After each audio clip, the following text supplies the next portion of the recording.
उत्तम खेती, मध्यम बान, नीच चाकरी, भीख निदान। अब आज तो चाकरी ही बहुत बड़ी बात है, तो प्रधानमंत्री भी इस बात को जान रहे हैं।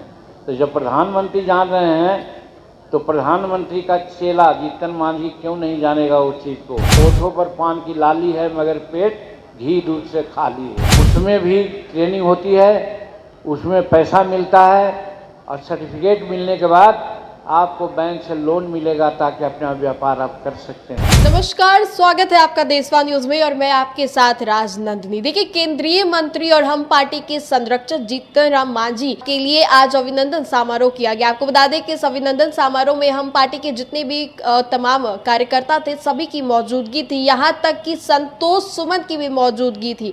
आपको बता देते हैं कि केंद्रीय मंत्री उनको पहली बार बनाया गया। बता दूं आपको कि केंद्र में बीजेपी की सरकार तीसरी दफा बनी है, लेकिन इस बार पहली दफा जीतन राम मांझी को केंद्रीय मंत्री बनाया गया है। साफ तौर पे जाहिर है कि बड़ी जिम्मेदारी दी गई है जीतन राम मांझी को। इसी को लेकर आज पटना के एसके मेमोरियल हॉल में एक अभिनंदन समारोह किया गया था। पहले आप इस विजुअल्स को देखिए।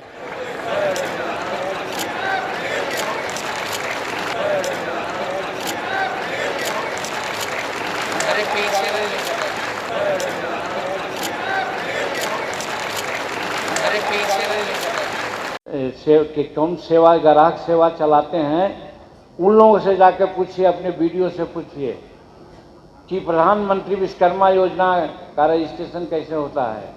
और रजिस्ट्रेशन कराने वाले लोग वही बिचौलिया लोग हैं जिसकी चर्चा प्रधानमंत्री जी ने भी परसों कैबिनेट में किया। साफ उन्होंने प्रधानमंत्री जी ने कहा कि भाई हम लोग तो सब कुछ कर रहे हैं, लेकिन जो बिचौलिया टाइप के लोग हैं वही बीच में अपना सब काम कर लेता है और गरीब लोग छूट जाता है। तो प्रधानमंत्री भी इस बात को जान रहे हैं। तो जब प्रधानमंत्री जान रहे हैं तो प्रधानमंत्री का चेला जीतन मांझी क्यों नहीं जानेगा उस चीज़ को। इसलिए आप लोगों से कहना चाहते हैं कि गांव-गांव में ये मेरे सब स्कीम है, उसके अंतर्गत सब रजिस्ट्रेशन कराइए।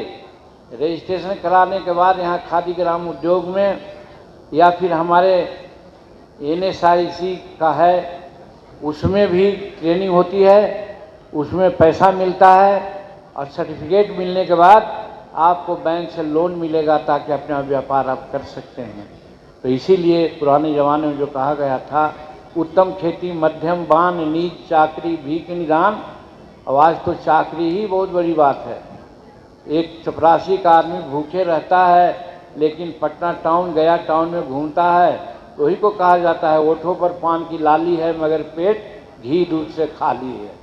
तो वही स्थिति आज यहाँ है। तो आपने साफ तौर पे देखा किस तरीके से जीतन राम मांझी के लिए जितने भी वहां पे हम पार्टी के कार्यकर्ता थे सभी मौजूद थे और अभिनंदन समारोह में शामिल हुए। उनके साथ तमाम कार्यकर्ता मौजूद थे और जो भी हम पार्टी के नेता थे सभी की मौजूदगी थी। आपको बता दूं कि उनके लिए चांदी का मुकुट भी मंगवाया गया था। जी हाँ, आपको बता दूं कि चांदी का मुकुट उन्हें पहनाया गया था हम पार्टी के कार्यकर्ता के द्वारा। जी हाँ, देखिए कितने धूम धड़ाके से ये अभिनंदन समारोह किया गया है। और इतना ही नहीं, आपको बता दूं कि नीति आयोग में इस बार जीतन राम मांझी को सदस्य भी बनाया गया है। देखिए किस तरीके से NDA सरकार जीतन राम मांझी पे लगातार भरोसा जता रही है। पहले तो उन्हें केंद्रीय मंत्री बना देती है, फिर नीति आयोग में उन्हें सदस्य बना देती है। लगातार जीतन राम मांझी की जिम्मेदारियां बढ़ते जा रही है और केंद्र में कहीं ना कहीं उन्हें एक बड़ा ओहदा दिया गया है। लगातार हम आपको बता दें कि केंद्रीय मंत्री वो पहली दफा बने हैं। लगातार 3 बार से बीजेपी NDA की सरकार केंद्र में बन रही है, लेकिन इस बार पहली दफा केंद्रीय मंत्री बनाए गए हैं जीतन राम मांझी, जिसको लेकर आज पटना के SK मेमोरियल हॉल में अभिनंदन समारोह किया गया था। फिलहाल इस खबर में इतना ही। हमें दे इजाजत, बने रहिए हमारे साथ और देखते रहिए देशवा न्यूज। धन्यवाद।